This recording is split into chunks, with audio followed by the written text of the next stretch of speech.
बहन की शादी को 6 साल हो गए, मैं कभी उनके यहाँ नहीं गया। ईद शब रात अम्मी या अब्बू चले जाते थे।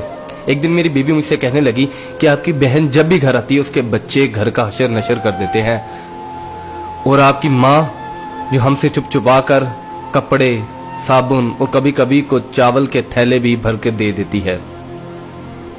अपनी माँ से कहो ये हमारा घर है, कोई खैरात सेंटर नहीं। मुझे ये सुनकर बहुत गुस्सा आया कि मैं अपने घर का बहुत मुश्किल से गुजारा कर रहा था और मेरी माँ सब कुछ मेरी बहन को दे देती है। बहन एक दिन घर आई हुई थी तो उसके बेटे ने टीवी का रिमोट तोड़ दिया। मैंने माँ से गुस्से से कहा कि माँ, बहन को कहा करो ईद के दिन आया करे, और ये जो आप साबुन, चावल और ये जो चीजें देती हो इनको बंद करें। माँ चुप रही, लेकिन बहन ने ये सारी बातें सुन ली। 4 बज रहे थे, बच्चों को तैयार किया तो बहन ने कहा कि भाई मुझे बस स्टॉप तक छोड़ आओ। मैंने झूठे मुंह कहा बहन रुक जाती कुछ दिन। बहन मुस्कुराई और बोली नहीं भाई, बच्चों की छुट्टियां खत्म हो रही हैं, मुझे जाना है। फिर जब हम दोनों भाइयों में जमीन का बंटवारा हो रहा था तो मैंने साफ इनकार कर दिया कि मैं अपनी जमीन से बहन को हिस्सा नहीं दूंगा।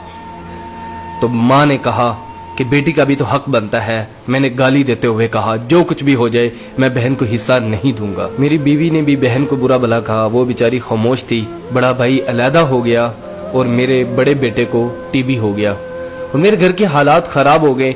जितना सब कुछ था मैं उसके इलाज पे लगा चुका था।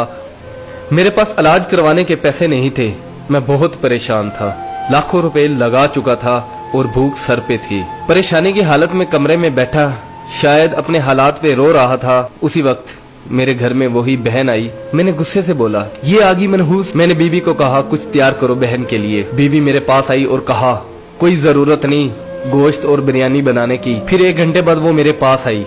भाई परेशान हो। बहन ने मेरे सर पे हाथ फेरा, कहा बड़ी बहन हूँ तुम्हारी, गोद में खेलते रहे हो, अब देखो मुझसे बड़े लगते हो। फिर मेरे करीब हुई और अपने पर्स से कंगन निकाले और मेरे हाथ पे रख दिए और आहिस्ता से बोली पागल तू एम ही परेशान होता है। बच्चे स्कूल थे, सोचा दौड़ते दौड़ते भाई से मिल आऊं। ये कंगन बेचकर अपना खर्च करो और अपने बच्चे का इलाज करवाओ। शक्ल तो देख जरा तूने क्या हालत बना रखी है। मैं खामोश था, बहन की तरफ देखी जा रहा था। बहन ऐसा से बोली किसी को मत बताना, तुमको मेरी कसम है। मेरे माथे पे बोसा दिया और 1000 रुपया मुझे दिया जो 150 के नोट थे, शायद उसकी जमा पूंजी थी। मेरी जेब में डालकर बोली बच्चों को गोश्त ला देना और परेशान मत हुआ कर। जल्दी से अपना हाथ मेरे सर पे रखा, देख कितने बाल सफेद हो गए। वो जल्दी से जाने लगी तो उसके पैरों की तरफ देखा तो टूटी हुई जूती पहनी हुई थी और पुराना सा दुपट्टा ओढ़ा हुआ था। जब भी आती थी वही दुपट्टा ओढ़कर आती थी। बहन की इस मोहब्बत में मर चुका था मैं। हम भाई कितने मतलब प्रस्त होते हैं, बहनों को पल भर में बिगाना कर देते और बहनें भाइयों का जरा सा दुख बर्दाश्त नहीं करती। मैं हाथ में कंगन पकड़े जोर जोर से रो रहा था, उसके साथ मेरी आंखें भी नम हो गई। अपने घर में खुदा जाने वो कितने दुख सह रही होगी।